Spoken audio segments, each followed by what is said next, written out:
দর্শক স্বাগত জানাচ্ছি নির্বাচন নিয়ে এখন টেলিভিশনের নিয়মিত আয়োজন ভোটের ট্রেনে। পুরো এই আয়োজন জুড়ে আপনাদের সঙ্গে আছি আমি বেলায়েত হোসাইন। শেষ হয়েছে টানা 5 দিনের মনোনয়নপত্র যাচাই বাছাই কার্যক্রম। সারা দেশের 66টি রিটার্নিং কর্মকর্তার কার্যালয়ে সব মিলিয়ে 723 জনের মনোনয়নপত্র বাতিল হয়ে যায়। যাদের মনোনয়নপত্র বৈধ হয়েছে এবং যাদের মনোনয়নপত্র বাতিল হয়েছে উভয় প্রতিক্রিয়া জানিয়েছেন। আমরা তাদের প্রতিক্রিয়াগুলো শুনে আসবো। আমার দ্বৈত নাগরিকত্ব সারেন্ডার করে অ্যাপ্লিকেশন দিছি এবং তারা আমাকে আগামী 5 তারিখ অ্যাপয়েন্টমেন্ট দিছে। ভোটারদেরকে হুমকি দুমকি দেওয়া হচ্ছে, ভোটারের প্রচারণা কাজে বাধা দেওয়া হচ্ছে এবং ভোট কেন্দ্রে কেউ যেতে পারবে না, এই টাইপের কথা আমরা শুনতে পাই। নির্বাচনে আমি অংশগ্রহণ করতে যাচ্ছি এবং আমাদের গণ অভ্যুত্থান পরবর্তী যে রাজনৈতিক দল এনসিপি, সেখান থেকে আমি মনোনয়ন পেয়েছি। এছাড়া কক্সবাজারে নির্বাচনের সার্বিক পরিবেশ নিয়ে কথা বলেছেন নির্বাচন কমিশনার অবসরপ্রাপ্ত ব্রিগেডিয়ার জেনারেল আবুল ফজল মোহাম্মদ সানাউল্লাহ। আমরা তার বক্তব্য শুনে আসতে চাই। বাংলাদেশের সকল ইউনিফর্ম বাহিনীর প্রধানদের নিয়ে আমরা নির্বাচন কমিশনে মিটিং করেছি। মূল লক্ষ্য হবে 3টি: 1, অবৈধ অস্ত্র উদ্ধার; 2, চিহ্নিত সন্ত্রাসীদেরকে গ্রেপ্তার এবং আইনের আওতায় নিয়ে আসা। নির্বাচন কেন্দ্রিক দল এবং প্রার্থীর যে আচরণবিধি আছে, সেই আচরণবিধির বড় কোনো ব্যত্যয় ঘটলে, ছোটখাটো ব্যত্যয় রুটিন যেসব কমিটি আছে তারা দেখছে, বড় ব্যত্যয় থাকলে পারে সেগুলোকে অ্যাড্রেস করা। কথা বলেছেন বিএনপির স্থায়ী কমিটির সদস্য ও বিএনপির কেন্দ্রীয় নির্বাচন পরিচালনা কমিটির আহ্বায়ক নজরুল ইসলাম খান। আমরা তার কথা শুনে আসতে চাই। বাংলাদেশ জাতীয়তাবাদী দলই সেই প্রধান সংগঠন যারা বরাবর যথাসম্ভব দ্রুত জাতীয় সংসদ নির্বাচনের জন্য দাবি জানিয়েছে। কেউ কেউ অভিযোগ করেন যে নির্বাচন হলেই বিএনপি ক্ষমতায় যাবে, সেই জন্য বিএনপি তাড়াতাড়ি নির্বাচন চায়। দেশের সবচেয়ে জনপ্রিয় রাজনৈতিক দল হিসাবে অবশ্যই বিএনপির রাষ্ট্র পরিচালনার দায়িত্ব পাওয়ার সম্ভাবনা আছে, উজ্জ্বল সম্ভাবনা আছে, কিন্তু সেই কারণে আমরা নির্বাচন চাই নাই। আমরা দীর্ঘ 16 বছর ধরে আমরা স্বৈরাচারী সরকার, যেটা পরবর্তীতে ফ্যাসিবাদী সরকারে পরিণত হয়েছিল, সেই সরকারের পতন চেয়েছি, দেশে গণতন্ত্র পুনঃপ্রতিষ্ঠা চেয়েছি।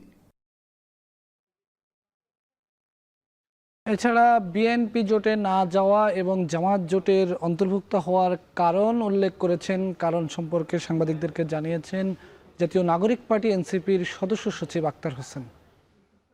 ঐক্যমত্য কমিশনে সংস্কারের বিষয়গুলোতে যখন আমরা কথা বলতাম, তখন বরং বিএনপির সাথে সংস্কারের ইস্যুগুলোতে অন্য রাজনৈতিক যে দলগুলো আছে তাদের এক ধরনের মতভিন্নতা দেখা দিত। সেক্ষেত্রে এনসিপি এবং জামাতের সংস্কারের প্রশ্নে এক ধরনের ন্যাচারাল অ্যালাই তৈরি হয়। যেহেতু বাংলাদেশের সংস্কার বাস্তবায়ন করাটা জাতীয় নাগরিক পার্টি এনসিপির অন্যতম প্রধান লক্ষ্য এবং আমরা বাংলাদেশটাকে আগের কাঠামোতে ফিরতে দিতে চাই না, সে কারণেও আমরা এককভাবে না থেকে বরং আরও শক্তিশালীভাবে আর অনেকের সঙ্গে একত্রিত হয়ে সামনের যে নির্বাচনী বৈতরণী আছে সেটাকে পার করার আমরা সিদ্ধান্ত গ্রহণ করি। দর্শক, ভোট ট্রেনের এ পর্যায়ে সময় হয়েছে একটি বিরতি নেওয়ার। বিরতির পর ফিরে এসে আমরা আলোচনা করব আজকের নিয়মিত বিষয়। RICL TMX, যুগের পর যুগ স্থাপনা থাকে মজবুত। VRM প্রযুক্তির RICL TMX। দর্শক স্বাগত, আরেকবার দেখছেন ভোটের ট্রেন, সঙ্গে আছি আমি বেলায়েত হোসাইন।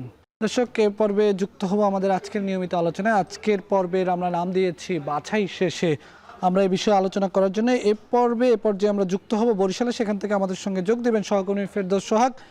ফেরদৌস সোহাগ, আজকে পর্যন্ত সারা দেশে 723টি মনোনয়নপত্র বাতিল হয়েছে। অর্থাৎ আমরা যেটি দেখছি যে পরিমাণ মনোনয়নপত্র দাখিল হয়েছে তার 1/4 বেশি মনোনয়নপত্র বাতিল হয়ে গেছে। বরিশাল অঞ্চলের কি অবস্থা এটা একটু জানাবেন সামগ্রিকভাবে। যে মনোনয়নপত্রগুলো বাতিল হয়েছে তাদের প্রতিক্রিয়া কি? আপনার সঙ্গে যেসব অতিথি আছে তাদের সঙ্গে একটু আলোচনা করবেন, আমাদের সঙ্গে যুক্ত থাকবেন।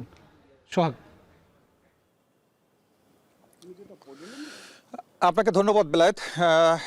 বরিশাল অঞ্চলের প্রত্যেকটি জায়গায় যেমন ভোটের হাওয়া বইছে, বরিশাল অঞ্চলেও সেই রকমের বইছে।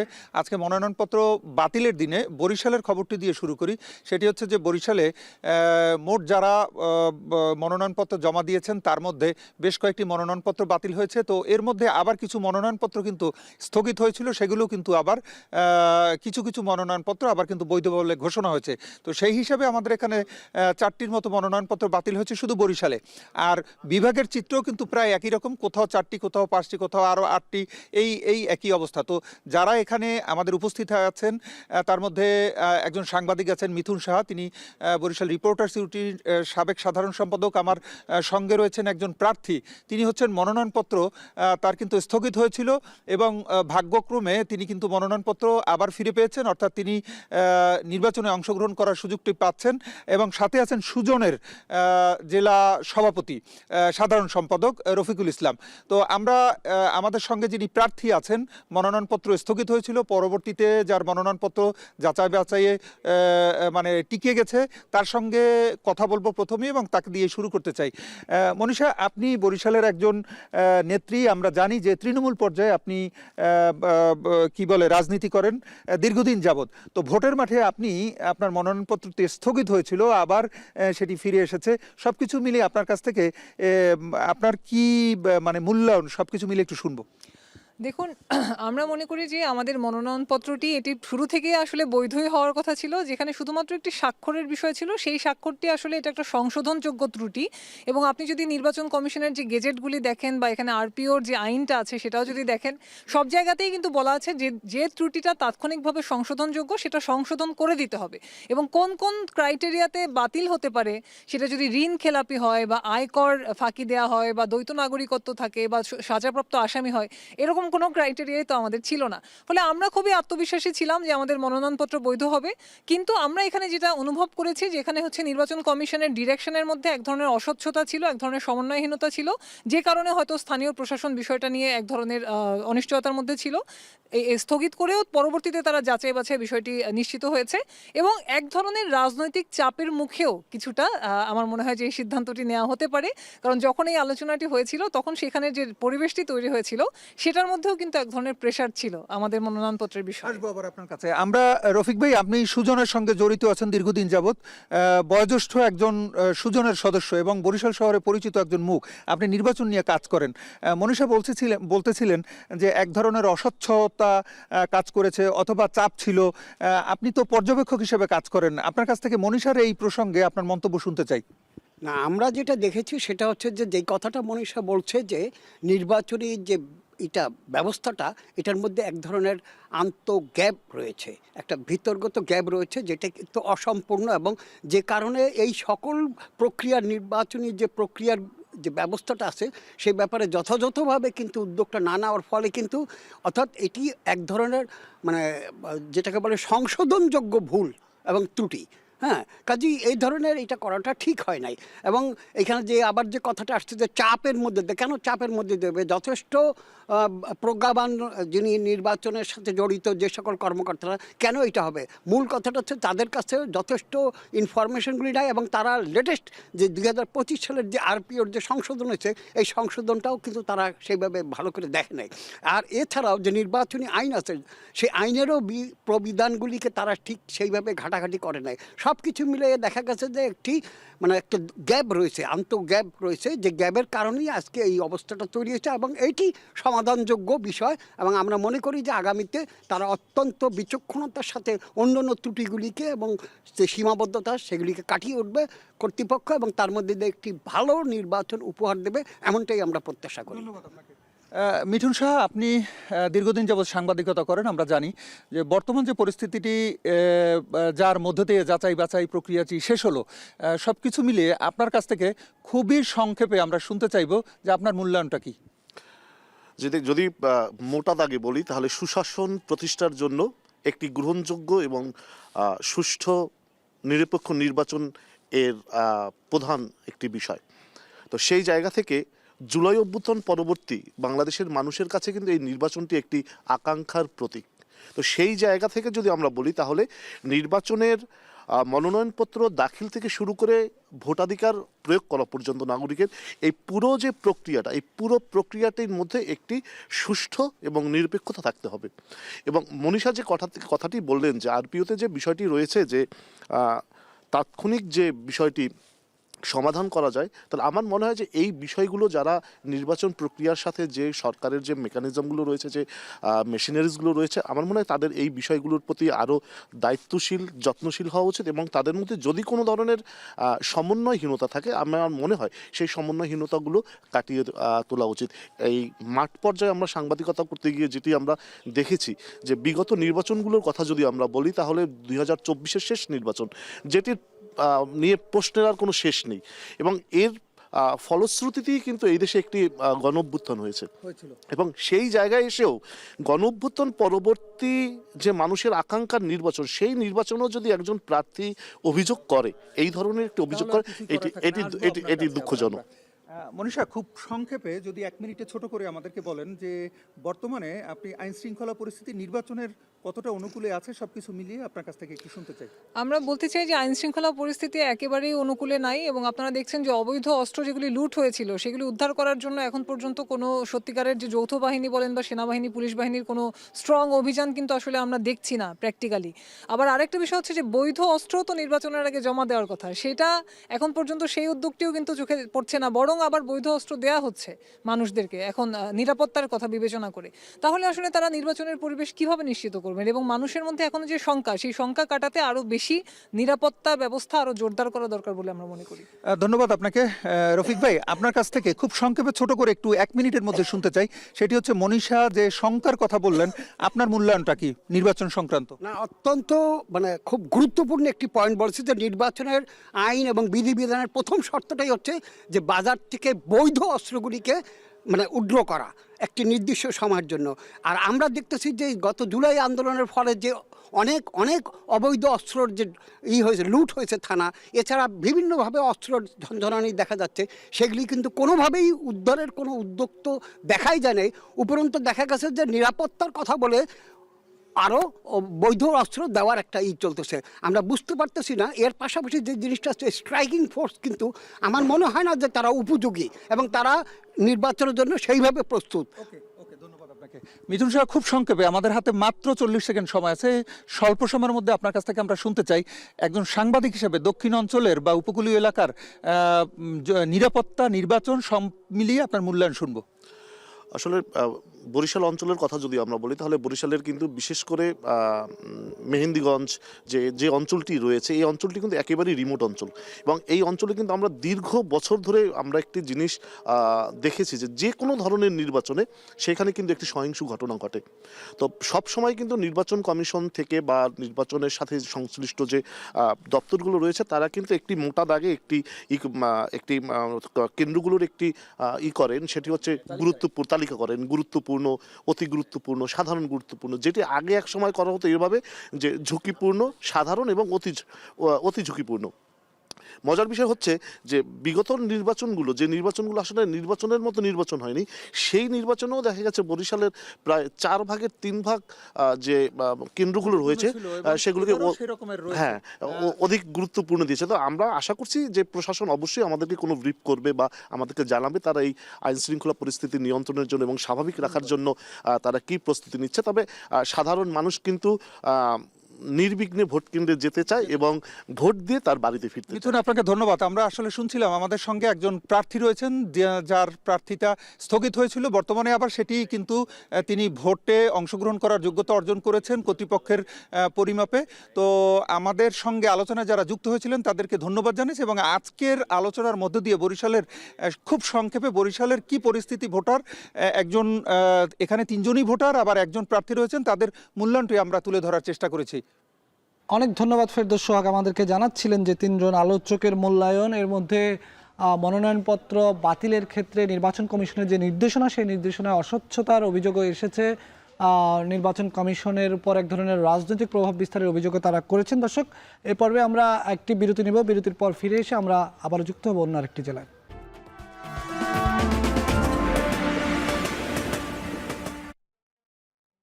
দর্শক, স্বাগত আরেকবার, দেখছেন ভোটের ট্রেন, সঙ্গে যুক্ত আছি আমি বেলায়েত হোসাইন। আলোচনার এই পর্বে আমরা যুক্ত হব চট্টগ্রামে। সেখান থেকে আমাদের সঙ্গে আলোচনা করতে যোগ দেবেন চট্টগ্রাম জেলা সুজনের সভাপতি অধ্যাপক সিকান্দার খান। তার সঙ্গে আলোচনা করবেন আমাদের সহকর্মী ফয়সাল করিম। ফয়সাল, আপনার মাধ্যমে একটু আমাদের যিনি আলোচক আছেন তার কাছে একটু জানতে চাই যে আসলে সারা দেশে যেভাবে মনোনয়নপত্র বাতিলের হিড়িক পড়েছে, আমরা যেটি দেখলাম যে 1/4 বেশি মনোনয়নপত্র বাতিল হয়ে গেছে সারা দেশে, 723টি মনোনয়নপত্র বাতিল হয়েছে। অনেকেই অভিযোগ করেছেন একই জটিলতার কারণে, একই ভুলের কারণে কারো মনোনয়নপত্র বৈধ হয়েছে, কারোটা বাতিল হয়েছে। এই যে নির্বাচন কমিশনের রিটার্নিং কর্মকর্তার এই যে দ্বৈত আইনের যে দ্বৈত নীতি, এটি নিয়ে তিনি কি বলবেন, কি প্রক্রিয়া, এবং সার্বিকভাবে এই যে মনোনয়নপত্র যাচাই বাছাই প্রক্রিয়াকে কিভাবে মূল্যায়ন করবেন তিনি? ফয়সাল। ধন্যবাদ বেলায়েত। আমরা যেটি দেখেছি চট্টগ্রামেও যাচাই বাছাই পর্ব শেষ হয়েছে এবং মোট 143 জন প্রার্থীর মধ্যে 38 জন প্রার্থীর মনোনয়ন বাতিল করেছে প্রাথমিকভাবে নির্বাচন কমিশন এবং 2 জনকে স্থগিত করেছে, অর্থাৎ প্রায় 1/5 প্রার্থীর যে মনোনয়ন সেটি কিন্তু বাতিল করা হয়েছে। তো সেটি জানতে চাইবো। আজকে আমাদের সাথে অতিথি আছেন চট্টগ্রাম জেলা সুজনের সভাপতি ডাক্তার অধ্যাপক সিকান্দর খান, এবং তিনি চট্টগ্রামে একজন শিক্ষাবিদ এবং সচেতন নাগরিক।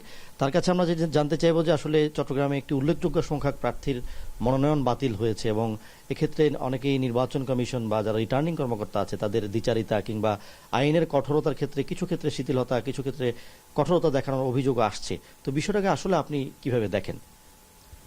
বহুদিন পরে নির্বাচন হচ্ছে, এর মধ্যে অনেক উৎসাহী মানুষ বহুবার আশা করেছিল নির্বাচন হবে, কিন্তু হয়নি বা তারা দাঁড়াবার মতো সুযোগ আসেনি।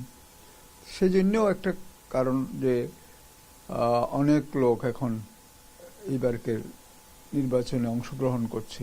তো সুতরাং খুব বেশি বেড়ে গেছে বলে আমি মনে করি না। এর মধ্যে মানুষের সঙ্গতি বেড়েছে, মানুষ অনেক বেশি আগের চেয়ে সচেতন হয়েছেন। সুতরাং নিজেরও যে একটা মূল্য আছে এবং আমিও যে কিছু করতে পারি এরকম ভাবতে মানুষ পারে, এবং তাদের পেছনে যারা সমর্থন যোগান সেরকম সংগঠন বা সেরকম আত্মীয় স্বজন বহুত বেড়ে গেছে। সুতরাং এইটুকু বৃদ্ধি হঠাৎ করে হয়েছে বলে আমাদের মনে হলেও এই বৃদ্ধিটা খুব বেশি নয় বলে আমি মনে করি, এটা অস্বাভাবিক নয়। সেক্ষেত্রে কিছু কিছু অভিযোগ দেখা গেছে কি একই প্রার্থীর ক্ষেত্রে সেটিকে বিবেচনায় নিচ্ছে না কমিশন, আবার কিছু কিছু প্রার্থীর ক্ষেত্রে সেটিকে বিবেচনায় নিচ্ছে। অনেক বড় বা গুরুতর অভিযোগও কিন্তু দেখা গেছে কি বিবেচনায় নিচ্ছে না বলে অভিযোগ আসছে। আবার ছোট ছোট বিষয়কে কিন্তু ধর্তব্যে নিয়ে কমিশন অনেকের মনোনয়ন বাতিল করছে। তো এই দ্বিচারী নীতিটা কি আসলে কমিশনের যে প্রশ্নবিদ্ধ যে বস্তুনিষ্ঠতা বা যে স্বচ্ছতা সেটাকে প্রশ্নবিদ্ধ করছে কিনা? আসলে প্রার্থী, সকল প্রার্থীর তাদের নিজস্ব যে লোক থাকেন ওই সভায়, তারাই তো পরস্পরের যেগুলো খবরাখবর দেওয়া হয়েছে সেগুলোর সত্যতা যাচাই করেন, এবং যিনি সরকারের পক্ষে থাকেন তিনি সবার পক্ষে কথা বলেন, এবং তিনি কথা বলার সময় নিশ্চয়ই সজাগ থাকেন যেন তার কথায় কেউ যেন নিজেকে মনে না করে যে ইনি আমাদের বিপক্ষে বা আমাদের সপক্ষে ইত্যাদি এগুলি যেন না দাঁড়ায়। তো সুতরাং আমরা যদি ওই নির্বাচন কমিশনের মানুষগুলোকে আস্থা রাখতে পারি তাহলে আমার মনে হয় এই কথাটা বা এই জিনিসটা আমাদের মনে বেশি বড় হয়ে দেখা দেবে না। আর যেহেতু প্রচুর লোক দাঁড়িয়েছেন এবং তাদের উৎসাহী অনেক শুভানুধ্যায়ী আছেন, যাদের অনেকে এই কাজ করার জন্য রাজি হয়েছেন বা এগিয়ে এসছেন, তারা তাদের নিজেদের একটা কাজের ফিরিস্তি বা সংখ্যা বাড়াবার জন্য নিজেরা অতি ছোট ছোট অনেক ক্ষুদ্র ক্ষুদ্র ব্যাপারগুলোকে হয়তো সামনে নিয়ে আসছেন, এবং সেগুলো সবগুলো যে কমিশন গ্রহণ করছেন তাও না। তো সুতরাং এদিক থেকে আমার মনে হয় যে যত বেশি প্রশ্ন করা হচ্ছে বা যত বেশি সন্দেহ করা হচ্ছে বিভিন্ন কারণে বিভিন্ন পয়েন্টে, ততই আমাদের জন্য ভালো, এবং যেখানে এটা বেশি হচ্ছে সেখানে বরং স্বচ্ছ হওয়ার সম্ভাবনা বেশি। ছোট করে স্যার একটু জানতে চাইবো যে অনেকেই সম্পদ আড়াল করা বা হলফনামায় তথ্য না দেওয়ার বিষয়গুলো তুলছেন এক এক প্রার্থীর বিরুদ্ধে, এবং আমরা দেখেছি অনেক প্রভাবশালী প্রার্থী তাদের সম্পদ কিংবা অর্থের পরিমাণ অনেক কম দেখিয়েছেন, যেগুলো নিয়ে প্রশ্ন আসছে। তো এটা আসলে আমাদের গণতান্ত্রিক প্রক্রিয়া বা তারা যদি নির্বাচিত হয়ে ক্ষমতায় আসে আমাদের গণতান্ত্রিক প্রক্রিয়াকে কতটুকু বাধাগ্রস্ত করবে বা কতটুকু প্রশ্নবিদ্ধ করবে? প্রথমত যে সমস্ত জিনিস আমরা জানালে আমাদের প্রার্থিতার অসুবিধা হয় সে সমস্ত জিনিস আমরা ছোট করে দেখাবো, আর যেগুলোর কারণে আমাদের প্রার্থীতা খুব গ্রহণযোগ্য বলে মনে হয় সবার কাছে সেগুলোকে আমরা বড় করে দেখাবো। এটা হচ্ছে সাধারণ মানুষের প্রবণতা। এই প্রবণতার বিরুদ্ধে আমরা কেউ নই। আমরা যত বেশি ইলেকশন করব, যত বারবার ইলেকশন করব, আমরা আস্তে আস্তে অনেক বেশি প্রজ্ঞাবান হয়ে যাব। আমরা যদি এক ইলেকশনে দেখি যে এই জিনিসগুলো বলেছিল অনেকে কাজে দেয়নি, এই ইলেকশনে ওই জিনিসগুলো আর বলবে না, ওইগুলোকে আর বড় করে দেখাবে না। তো অনেকদিন ইলেকশন হয় নাই বলে আমরা হয়তো এখনো সবগুলো জিনিসকে ওইভাবে মূল্যায়ন করতে পারছি না যে কোন কোনটি বড় করে দেখানো যায়, কোন কোনটি ছোট করে দেখানো যায়। আর 2 নম্বর হচ্ছে যারা আমাদের এই সভায় থাকেন তারা বিভিন্ন জনের প্রতিনিধি, তাদের প্রধান কাজই হচ্ছে যে অন্য কেউ কোনো মিথ্যা কিছু একটা খবর দিয়ে পার পেয়ে যাচ্ছেন কিনা। তো সুতরাং তারা সজাগ থাকেন।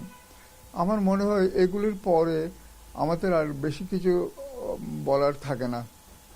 ধন্যবাদ স্যার। আমরা যেটি আসলে স্যারের সাথে যেটি আলাপে যে বিষয়টি বুঝতে পারলাম যে আসলে তিনি বলছেন যে আসলে যেহেতু দীর্ঘদিন পর নির্বাচন হচ্ছে এবং গণতান্ত্রিক অগ্রযাত্রায় দেশ এগিয়ে যাচ্ছে, তো সেক্ষেত্রে নির্বাচনের যে অভাব অভিযোগগুলো আসছে, যে ধরনের প্রশ্নগুলো আসছে, সেগুলো কিন্তু গণতান্ত্রিক প্রক্রিয়ার জন্য উপযোগী এবং ধীরে ধীরে এই প্রক্রিয়াগুলো যতই অব্যাহত থাকবে কিংবা যতই আমরা নির্বাচন করতে পারবো ততই কিন্তু আমাদের যেই গণতন্ত্র কিংবা আমাদের যে জনগণের যে দাবি দেওয়া বা জনগণের যেই নির্বাচিত সরকারের যেই দীর্ঘদিনের চাওয়া, সেই প্রক্রিয়াগুলো অনেক বেশি অগ্রগতির দিকে যাবে।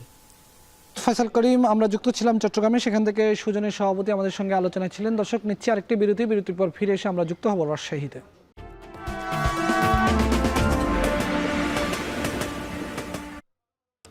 দর্শক, স্বাগত আরেকবার। দেখছেন ভোটের ট্রেন, সঙ্গে আছে আমি বেলায়েত হোসেন। আমরা আলোচনা করছিলাম মনোনয়নপত্র বাছাই প্রক্রিয়া নিয়ে।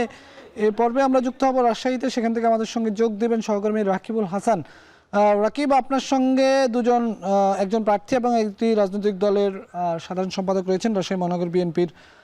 একটু জানতে চাই আপনার মাধ্যমে যে এক ধরনের অভিযোগ উঠেছে যে এত পরিমাণ মনোনয়নপত্র সারা দেশে বাতিল হয়েছে। আমরা শুরুর পর্বে বরিশালের একজন অতিথি তিনি বলছিলেন যে রাজনৈতিক প্রভাব ছিল। একটু আপনার মাধ্যমে জানতে চাই তারা আসলে এই বিষয়ে কি মনে করছেন। বিলায়েত, আপনাকে অসংখ্য ধন্যবাদ। ত্রয়োদশ জাতীয় সংসদ নির্বাচনের তফসিল অনুযায়ী কিন্তু আমরা দেখছি আসলে মনোনয়নপত্র দাখিলের পরে যে যাচাই বাছাই, সেই প্রক্রিয়াটিতে বেশ এগিয়ে গেছে। আমাদের রাজশাহীতে গতকালকে কিন্তু মনোনয়নপত্র যাচাই বাছাই শেষ হয়েছে। সেক্ষেত্রে পুরো রাজশাহী জেলায় 6টি যে সংসদীয় আসন, তাতে 38টি আসলে মনোনয়নপত্র দাখিল হয়েছিল, যেখান থেকে আসলে 19টি এখন পর্যন্ত ঠিক আছে, বাকি 19টি কিন্তু বাতিল হয়েছে, যে যারা আপিলের সুযোগ পেয়েছেন। আমরা আজকে এইগুলো নিয়ে কথা বলবো। আমাদের সাথে দুজন অতিথি আছেন। আমার বাঁ পাশে মাহফুজুর রহমান রিটন, সাধারণ সম্পাদক মহানগর বিএনপি, এবং আমাদের ডান পাশে আছেন আরও একজন স্বতন্ত্র প্রার্থী। আমরা শুরুতে একটু রিটন ভাই আপনার কাছ থেকে জানতে চাই যে এই যে শুরু থেকে আসলে নির্বাচন কমিশনের যে তৎপরতা, ব্যানার ফেস্টুন সরিয়ে ফেলানো এবং পরবর্তীতে মনোনয়নপত্র দাখিল এবং এই সমস্ত কিছুতে আপনাদের প্রস্তুতি কি ছিল সাংগঠনিকভাবে? ধন্যবাদ আপনাকে।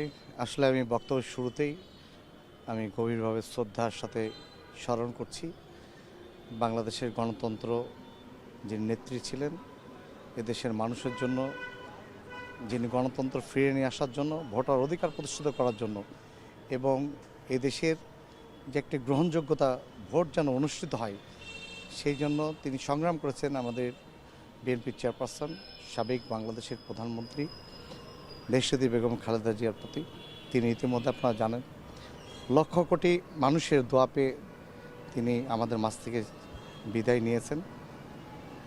আপনারা জানেন এই বাংলাদেশের আমরা যারা জুলাই আগস্টে আন্দোলন সহ 17টি বছর আমরা আন্দোলন করেছি একটি উদ্দেশ্য নিয়ে, যেটি হচ্ছে গণতন্ত্র যেন আমরা ফিরে পাই এবং এদেশের মানুষ যেন ন্যায্য অধিকার, নিজের অধিকার প্রয়োগ করে ভোট দিতে পারে। তারই ধারাবাহিকতায় এই গণতন্ত্র এসছে। শুধু আমরা এই গণতন্ত্র আমাদের নেত্রীর ভোটটা শুধু দেখে যেতে পারল না। আমরা আসলে এই নির্বাচন কমিশনের তৎপরতা প্রথম থেকে আমরা উপলব্ধি করেছি। তিনারা যেটি নিয়মের মধ্যে আমরা চেয়েছিলাম সেভাবে তারা আগাচ্ছে। আমরা আশা করি আগামী নির্বাচনে যে 12 তারিখ নির্বাচন হবে সেটিও উৎসবমুখর এবং সকলের অধিকার প্রতিষ্ঠিত করার জন্য যার যেটা পছন্দের ভোট আছে তিনারা দিতে পারবেন, এটি আমরা আশা করি। এবং সেই প্রেক্ষিতে নিশ্চয়ই মনোনয়ন দাখিল হচ্ছে। আমরা একটু আমাদের কাছে সদর আসনের প্রার্থী আছেন প্রিন্স, আমরা একটু আপনার কাছ থেকে জানতে চাই আপনার মনোনয়নটি বাতিল হয়েছে এবং এটির কারণটি আসলে কি ব্যাখ্যা করেছে নির্বাচন কমিশন? প্রথমে ধন্যবাদ আপনাকে। নির্বাচন কমিশন যেখানে আমাকে করছে, যে এখানে যে 6 জন স্বাক্ষর করেছে, যেখানে তারা হইতেছে ঠিক সালে আহমেদ নামে আমাকে চেনে না, বাট হইতেছে তারা হলো যে আমার নিকনেম প্রিন্স নামে হলো যে চেনে। এই কারণেই তারা হচ্ছে দেখা যাচ্ছে আমার হলো যে দাখিলপত্র, মনোনয়ন দাখিলপত্র, এটা হলো বাদ দিয়েছে। তো আপনাকে একটু আমি অ্যাড করতে চাই বিষয়টা। 5ই আগস্টের পরে আমরা হলো যে নির্বাচন ব্যবস্থার একটি সংস্কার চেয়েছিলাম। তো আমরা দেখাচ্ছে যারা স্বতন্ত্র প্রার্থী আছি সেক্ষেত্রে 1% ভোটারের একটা বাধ্যবাধকতা আছে। সেই ক্ষেত্রে দেখা যাচ্ছে আমরা যখন এই জিনিসটা ফিল আপ করতে যাচ্ছি, তো দেখা যাচ্ছে 5ই আগস্টের আগে যেই নির্বাচনের যে ব্যবস্থা ছিল বা 1% ভোটারের যেভাবে কারিকুলাম ছিল সেটাকে আমাদেরকে ফিল আপ করতে পারছি। তো সেই ক্ষেত্রে দেখা গেছে আমাদের অধিকাংশ প্রার্থী 1% যে হলো যে ভোটারের স্বাক্ষর বা এটা নিতে যে সেই বাধ্যবাধকতা সে ফুলফিলমেন্ট করতে পারতেছে না। এই জন্য আমাদের রাজশাহী থেকে আমি যতটুকু জানি 6টি আসনের সবাই স্বতন্ত্র যারা, তারা সবাই হলো যে ভোটের দৌড় থেকে অলরেডি ছিটকে পড়েছে।